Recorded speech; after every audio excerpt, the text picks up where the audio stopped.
আপনার সন্তান যে এখন কথা বলতে পারছে, আপনি তো কখনো এর আগে হতে চিন্তা করেন নাই? না স্যার, হেল্প করাতে আমি এতটুকু পর্যন্ত আগাইতে পারছি। ওর বয়স যখন 22 মাস, জি। তখন এখানে আসলাম। তাহলে সেই 22 মাস থেকে এখন 10 দশ বছরের বছর জার্নি।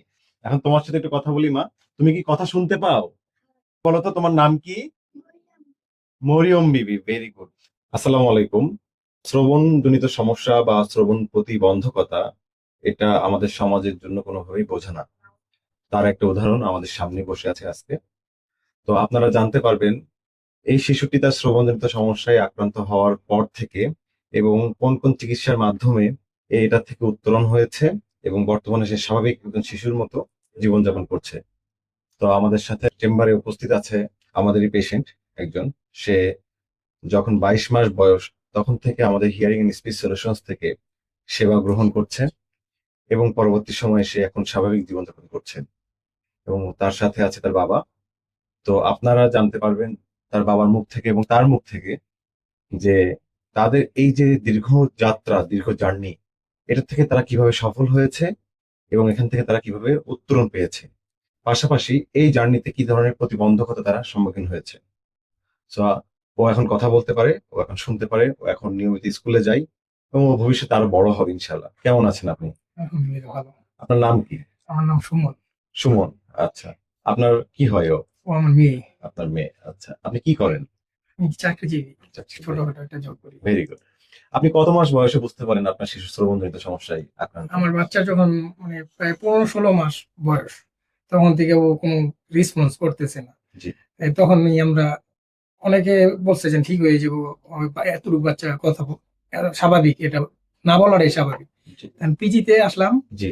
পিজিতে আস্তে আস্তে প্রায় ওর বয়স 18-19 মাস হয়ে জি। গেছে। 19 মাস পরে আসার পরে ওইখানে দেখানোর পরে ওনার লস, অনেক লস, জি। ক্লিয়ার করার লাগবে বলতেছে। জি। তাই আমরা ওইটা অনেক ব্যয়বহুল জি। খরচ দিবে বিধায় আমি আর্থিকভাবে তো অনেক দুর্বল, জি। এই করিনি। তাই ওইখান থেকে আমি আপনাদের এই প্রতিষ্ঠানের ঠিকানা পাই এবং জেসমিন ম্যামের মাধ্যমে আমি এখানে আসি। Very good. জি। আশা করে আরিফ স্যারের সাথে কথা বললাম, ওনার কথাবার্তা অনেক ভালো লাগলো। জি। ভালো লাগার পরে উনি বললো মেশিন লাগবে। তাই আমি আর্থিকভাবে অনেক দুর্বল বিধায় আমি পাছায় গেলাম যে ক্লিনিক হয়তো অনেক টাকা খরচ, জি। আমি এটা এফোর্ড করতে পারবো না। এই চলে যাওয়ার পরে শাইকে গেছি। জি।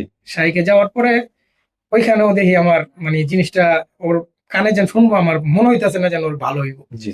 এই জন্য দৌড়াইতে দৌড়াইতে প্রায় 4 মাস জার্নি করার পরে ওর বয়স যখন 22 মাস, জি। তখন এখানে আসলাম। আচ্ছা। আসার পরে স্যারের সাথে আমার আর্থিক ব্যাপারটা আলোচনা করার পরে স্যার আমার অনেক অনেক দিক দিয়ে আর্থিকভাবে বিশেষ করে অনেক হেল্প করছে স্যার। মাশাআল্লাহ, মাশাআল্লাহ। স্যার হেল্প করাতে আমি এতটুকু পর্যন্ত আগাইতে পারছি। ভেরি গুড, মাশাআল্লাহ। ওর এখন বয়স কত? প্রায় 10 বছর 6 মাসের মতো 10 চলতেছে। বছর 6 মাসের মতো। আচ্ছা, ভেরি গুড। এখন তোমার সাথে একটু কথা বলি মা। তোমার নাম কি? মরিয়ম বিবি, ভেরি গুড। তুমি একটু জোরে কথা বলো। আবার বলো তো তোমার নাম কি? মরিয়ম বিবি, ভেরি গুড। আচ্ছা, মরিয়ম বিবি, তোমার বয়স কত? 10 বছর। তাহলে সেই 22 মাস থেকে এখন 10 বছরের 10 বছর। জার্নি। তুমি কি কথা শুনতে পাও? শব্দ শুনতে পাও? তোমার কানে এটা কি? দুইটা কানে কানের মেশিন। এটাকে বলে হিয়ারিং এইড। কি বলে? Hearing aid. Very good. দেখি তো তোমার কানে। ওয়াও! সুন্দর তো অনেক, তাই না? Very good. ওকে। তো তুমি এখন কি স্কুলে যাও? কোন ক্লাসে পড়ছো? ক্লাস 4 এ পড়ছো। Very English good. মিডিয়ামে বাহ! তুমি ইংলিশ মিডিয়ামে পড়ো? মাশাআল্লাহ, খুব ভালো। তোমার স্কুলের নাম কি? Bluebird high school. আচ্ছা, তোমার বাড়ি কোথায়? নারায়ণগঞ্জ। এটা কে? তোমার? তোমার বাবা? Very good. আচ্ছা, তোমার কি কোনো ভাই বোন আছে? আরেকটা বোন আছে? ওর নাম কি? মেহেরিমা। আচ্ছা, বাসায় কে কে আছে? মা আর বোন আছে। ভেরি গুড, মাশাআল্লাহ। আপনার সন্তান যে এখন কথা বলতে পারছে, আপনি তো কখনো এর আগে হতে চিন্তা করেন নাই। না। বা বাংলাদেশের পার্সপেক্টিভে আমরা আসলে সেই আদিম যুগ থেকে যেটা জেনে আসছি যে যে শব্দ শুনতে পাবে না সে কথা বলতে পারবে না, এবং গ্রাম্য বাংলায় যেটা খুব প্রচলিত আছে যে কালা এবং বোবা।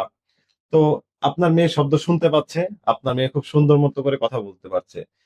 দুই কানে দুটি শ্রবণ যন্ত্র, তার হিয়ারিং এইড দেখতে পাচ্ছে এবং ডিজিটাল প্রোগ্রামেবল সব থেকে আপডেটেড মডেলের হিয়ারিং এইড দেখতে পাচ্ছি। আপনি কি এই হিয়ারিং এইড মানে ওকে ইনস্টল করার পরে বা প্রোগ্রামিং বা সেট করার পরে ওকে থেরাপি করিয়েছিলেন, স্পিচ থেরাপি বা অডিটরি ভার্বাল হ্যাঁ। থেরাপি স্পিচ থেরাপি করাইছিল করিয়েছিলেন। ইতু ম্যাম দিয়ে হ্যাঁ। Very good, very good. তো থেরাপির মাধ্যমে ও তিন সুন্দর করে বছর কথা বলে থেরাপি শিখতে পারছেন। থেরাপি চলছে। ভেরি গুড, মাশাআল্লাহ।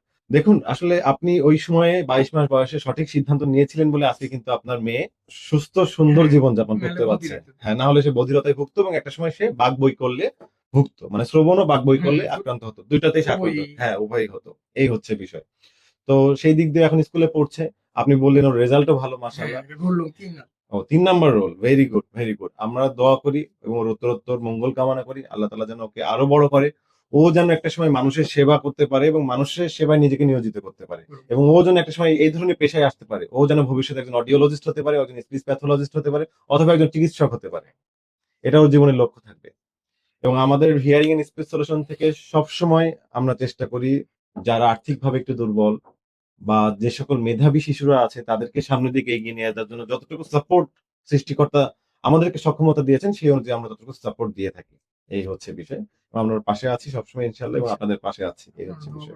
তো যেটা নিয়ে কথা বলছিলাম আজকে, শ্রবণ প্রতিবন্ধকতা থেকে একটা শিশুর উত্তরণের গল্প। তার বাবা বললেন এবং সে নিজে মুখে বললেন। শিশুটি কত সুন্দর করে কথা বললেন, সে তার 2 কানে শ্রবণ সহায়ক যন্ত্র বা ডিজিটাল প্রোগ্রামেবল হিয়ারিং এইড ব্যবহার করে এবং হিয়ারিং এর মাধ্যমে সে স্পষ্ট কথা শুনতে পায় এবং প্রতিনিয়ত স্পষ্ট করে সুন্দর করে সে তার কমিউনিকেশন করছে, যোগাযোগ করছে, সুন্দর করে সেন্টেন্স মেক করতে পারছে এবং সে একজন মেধাবী শিশু। তো আমাদের বাংলাদেশের কোনো শিশু যেন অর্থের অভাবে তার চিকিৎসা থেকে বঞ্চিত না হয় এবং এ ধরনের প্রতিবন্ধকতায় বা প্রতিবন্ধিতায় যদি কোনো শিশু আক্রান্ত হয় তার পাশে আমরা আছি। পাশাপাশি আমাদের দেশের সরকারের উচিত এ বিষয়ে সঠিক এবং যৌক্তিক সিদ্ধান্ত নেয়ার এবং গঠনমূলক চিকিৎসা পদ্ধতি বা চিকিৎসা ব্যবস্থা করার। ধন্যবাদ। ভালো থাকবেন, সুস্থ থাকবেন। জনসচেতনতা সবার মাঝে ছড়িয়ে দিবেন। Thank you.